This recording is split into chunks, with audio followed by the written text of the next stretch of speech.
Hello. हाँ, class 10th आपका chapter चल रहा था 5।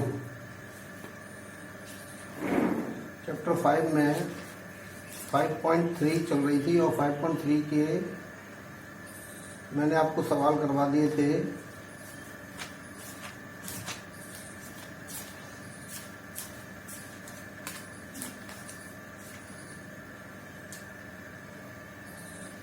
इलेवन तक।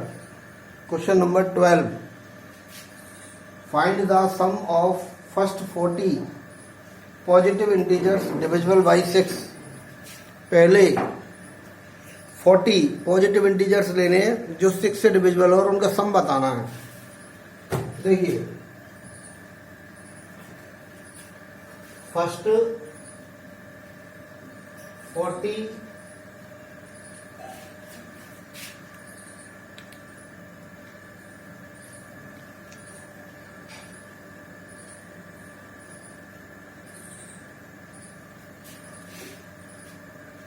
पॉजिटिव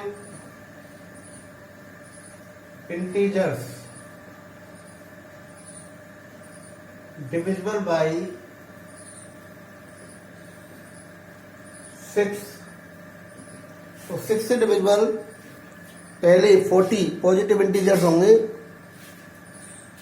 6, 12, 18 डॉट डॉट डॉट 40 लेने हैं। 40 मल्टीप्लाई 6 लास्ट हो जाएगा 240। तो ये आपके हो गए पहले 40 multiples divisible numbers divisible by 6। यहाँ ए है 6, 12 में से 6 माइनस कर दो, डी हो जाएगा 12 माइनस 6 और ये लास्ट टर्म हो गई ए एन 240 और एन हो गया 40। पहले 40 नंबर लेने हैं आपको। तो आपको 6 से डिविजिबल नंबर लेने हैं 40 फर्स्ट यानी स्टार्टिंग से।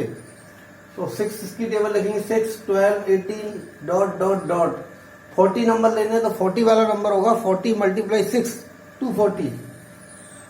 अब मेरे पास ए है, डी है, ए एन यानी लास्ट टर्म भी है और एन भी है। तो सम का ये वाला फॉर्मूला लगा देंगे हम, n/2 a plus L. N की जगह 40/2, ए की जगह 6 और एल की जगह 240। फिर 2 से कैंसिल हो जाएगा। 20 मल्टीप्लाई 246 4920। ये आपका क्वेश्चन नंबर 12 कंप्लीट हो गया। क्वेश्चन नंबर 13 भी ऐसा ही है, बिल्कुल सेम सवाल है। सम करना है पहले 15 मल्टीपल्स 8 के पहले 15 मल्टीपल्स। तो 8 के पहले 15 मल्टीपल्स होंगे। First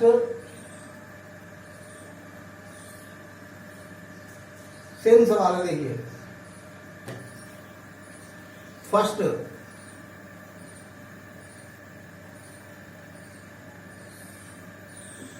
15 multiples of 8 equal to 8, 16, 24 dot dot dot 15 लेने हैं। तो 15 वाला होगा 15 8 जा 120।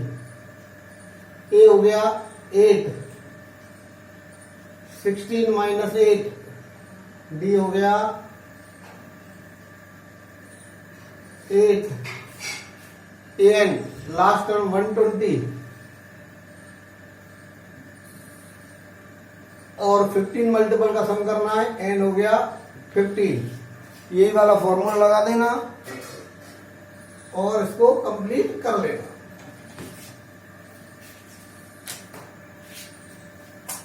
इसके बाद क्वेश्चन नंबर 14 है। सम करना है आपको ऑड नंबर्स का 0 और 50 के बीच में, 0 और 50 के बीच में जो ऑड नंबर आते हैं उनका सम करना है। ये भी सिंपल, ये देखिए 0 और 50 के बीच में ऑड नंबर्स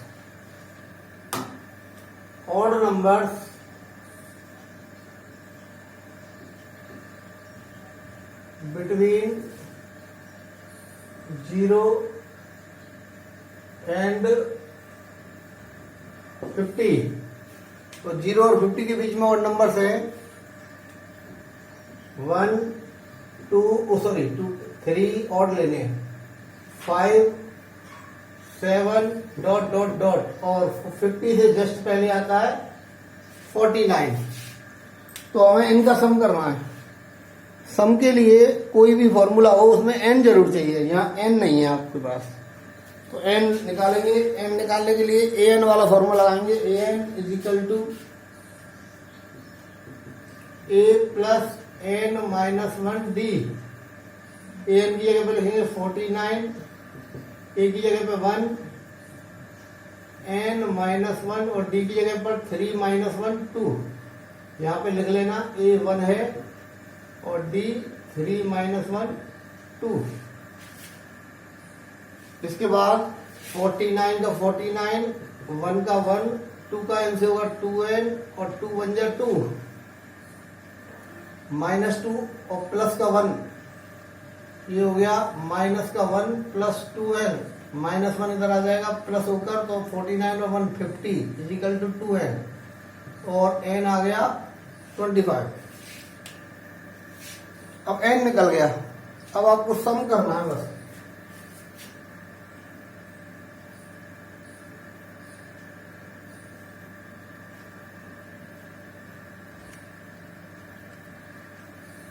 अब सम करने के लिए सम का आप कोई सा भी फॉर्मूला लगा सकते हो, तो वही फॉर्मूला लगाता हूँ छोटा वाला, S N equal to n upon 2 a plus L, क्योंकि अपने पास n आ गया है, a है और लास्ट टर्म आपके पास दे रखी है 49। तो सम का ये वाला फॉर्मूला लगा देना, n upon 2 a plus L. A N ये एल है आपका, ये ए है और एन ये एन है, तीनों चीज आपके पास है। इस फॉर्मूले में पुट कर दीजिए और आपका सम आ जाएगा। इसके बाद क्वेश्चन नंबर 15।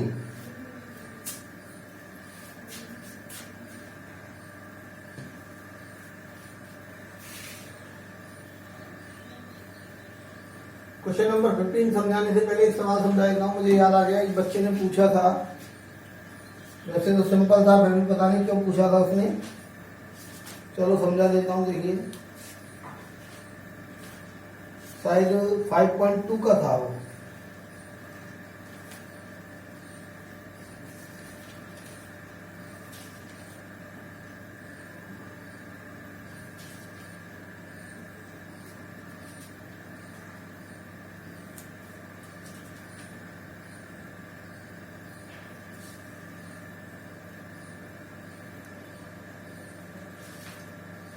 एक मिनट में ढूंढ लूं, सवाल ही नहीं मिल रहा मुझे तो।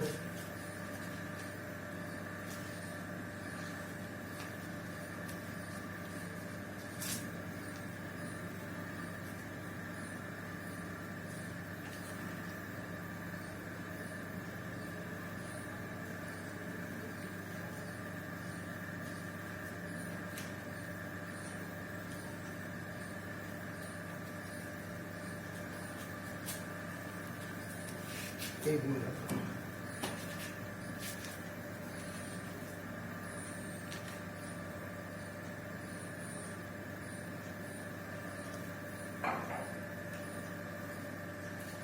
कुछ ऐसा सवाल था,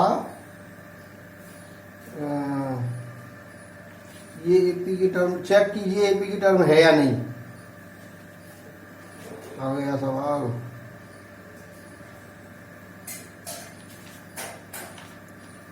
मेरे पास बुक और नहीं है, रिफ्रेशर है, सवाल ढूंढने में दिक्कत आती है।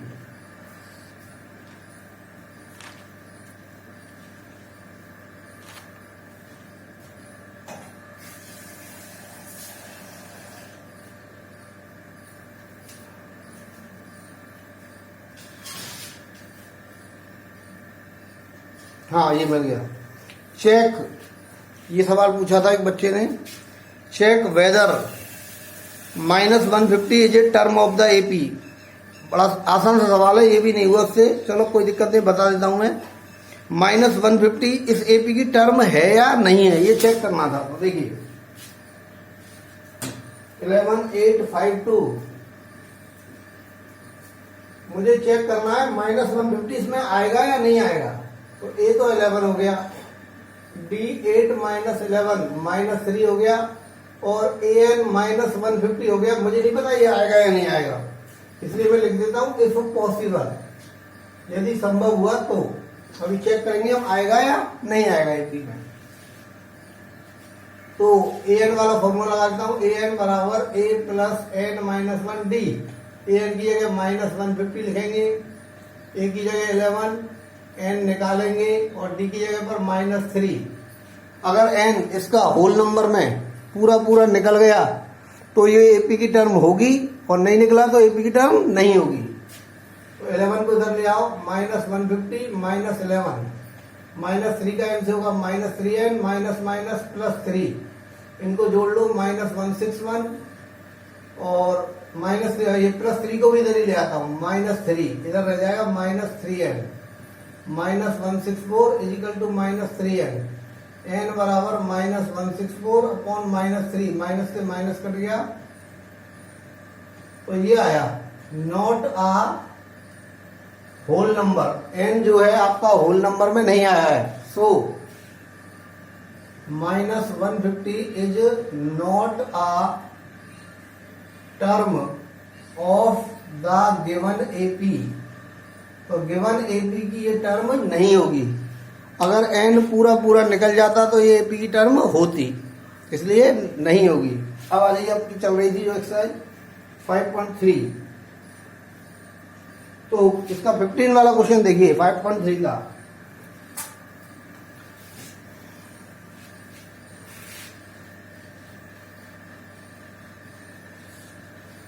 वाले क्वेश्चन में कहा गया एक कॉन्ट्रैक्ट ऑन कंस्ट्रक्शन जॉब। एक कंस्ट्रक्शन जॉब है, उसका कॉन्ट्रैक्ट ये बताता है कि पेनल्टी लगेगी फॉर डिले। अगर आप डिले करोगे, किसी काम को लेट करोगे, of completion beyond a certain date, एक निश्चित डेट दे दी गई है कि इस डेट तक आपको काम पूरा करके देना है। अगर आप काम पूरा नहीं कर पाए, डिले करते हो, तो पेनल्टी लगेगी, और वो पेनल्टी लगेगी 200 फॉर द फर्स्ट डे, पहले दिन के लिए 200। अगर 2 दिन आपने डिले किया तो 250 लगेगी, 3 दिन डिले किया तो 300 लगेगी, यानी 50-50 रुपए बढ़ती जाएगी पेनल्टी। और किसी व्यक्ति ने इस काम को डिले कर दिया है 30 डेज के लिए, 30 दिन काम डिले किया है, यानी n 30 हो जाएगा, तो कितनी पेनल्टी देनी पड़ेगी। तो देखिए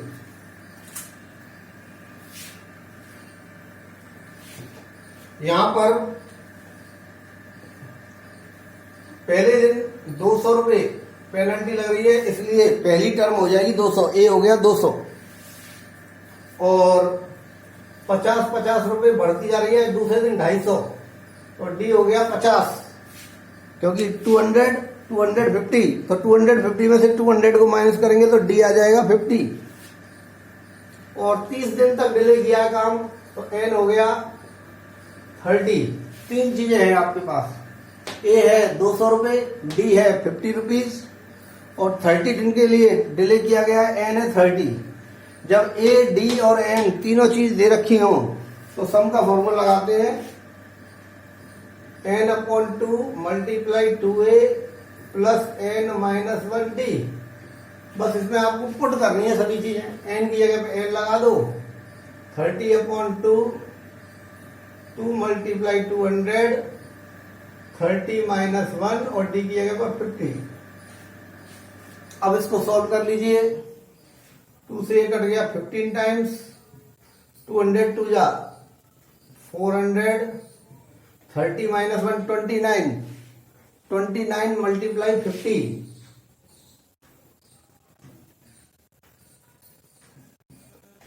इन दोनों को ऐड करके और इससे इसका मल्टीप्लाई कर दीजिए तो ये आ जाएगा 27750।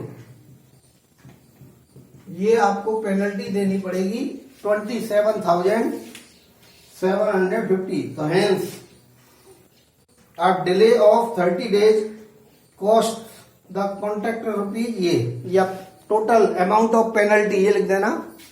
Hence total amount of penalty 27,750।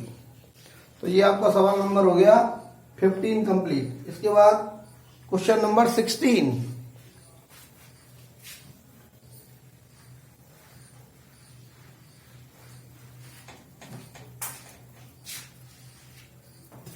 Question number 16 में 700 रुपीज आपको कैश प्राइज बांटनी है। 700 रुपए की प्राइज बांटनी है आपको बच्चों में, और 7 प्राइज बांटनी है। टोटल अमाउंट है 700। टोटल अमाउंट यानी एस 700, सम दे रखा है 700 रुपए, और नंबर ऑफ प्राइजेज है 7। 7 प्राइज बांटनी है, यानी ये एन हो गया, एन हो गया 7।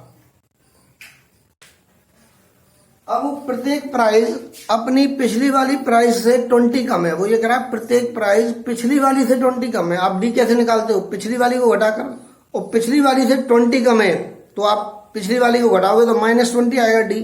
तो डी हो जाएगा -20, और डी हो गया -20।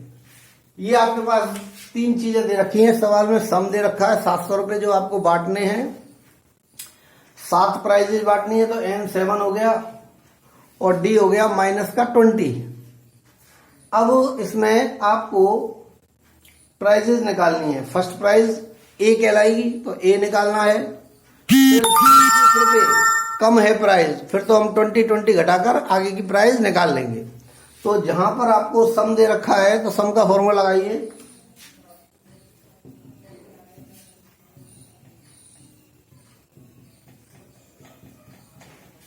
सम की जगह 700, एन की जगह 7, 2 मल्टीप्लाई ए, 2a, ए है नहीं अपने पास, एन 7 और डी -20। तो 7/2 इधर ले आइए, 2/7, 2a, 7 -1 6, 6 कैसे हुआ तो -20 से, 6 का 20 से होगा -120। -120 को इधर ले आइए, पहले से काट देता हूं मैं 100, 100 2 जा 200, -120 इधर आएगा, +120 इधर आ जाएगा 2a, 320 इजिकल टू 2a, और a इजिकल टू 160। तो ये पहली प्राइज आ गई, फर्स्ट प्राइज 160। तो फर्स्ट प्राइज 160, सेकंड प्राइज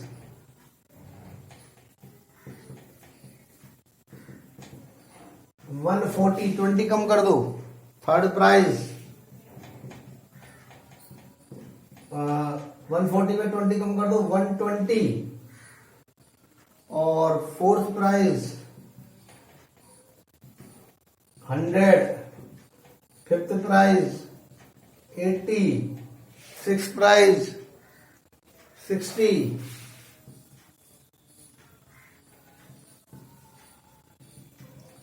और सेवंथ प्राइज 50। तो ये आपकी प्राइज आ गई। पहली प्राइज 160, दूसरी प्राइज 140, 20 कम करना है 40 आएगा, sorry.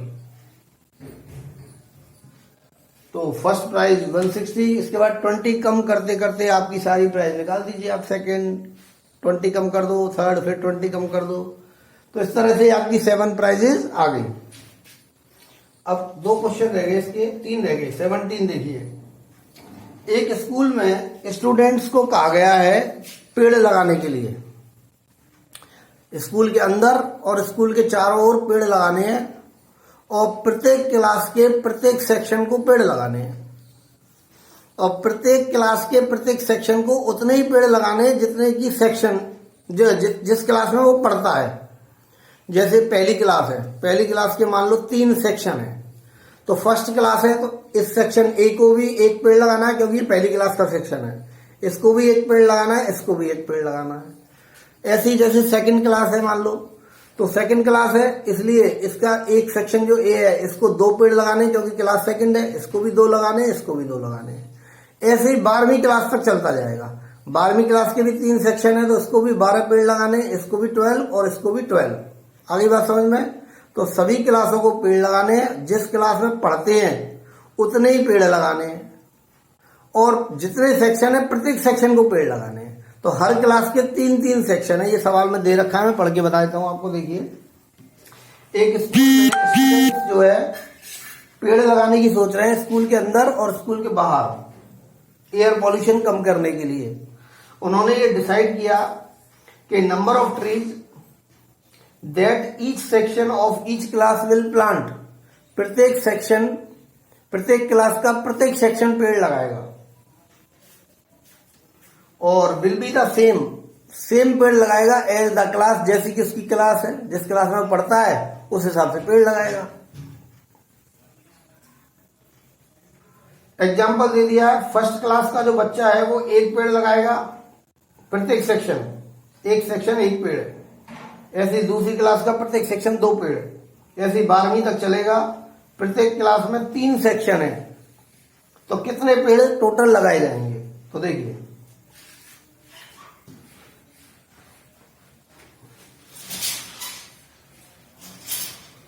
since there are 3 sections of each class, 3 sections of each class,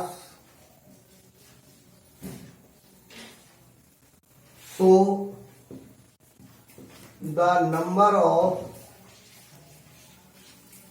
trees planted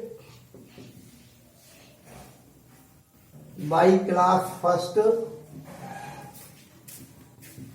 class second,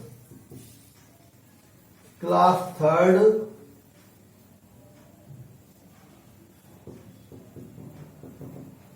और क्लास 12th आर।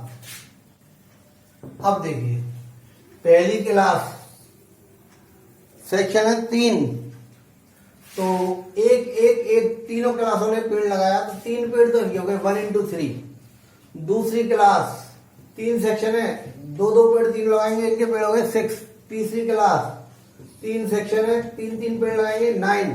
ऐसे ही चलता रहेगा। और 12वीं क्लास 3 सेक्शन है तो 3। इस तरह से ये एपी बन जाएगी आपकी 3, 6, 9 ...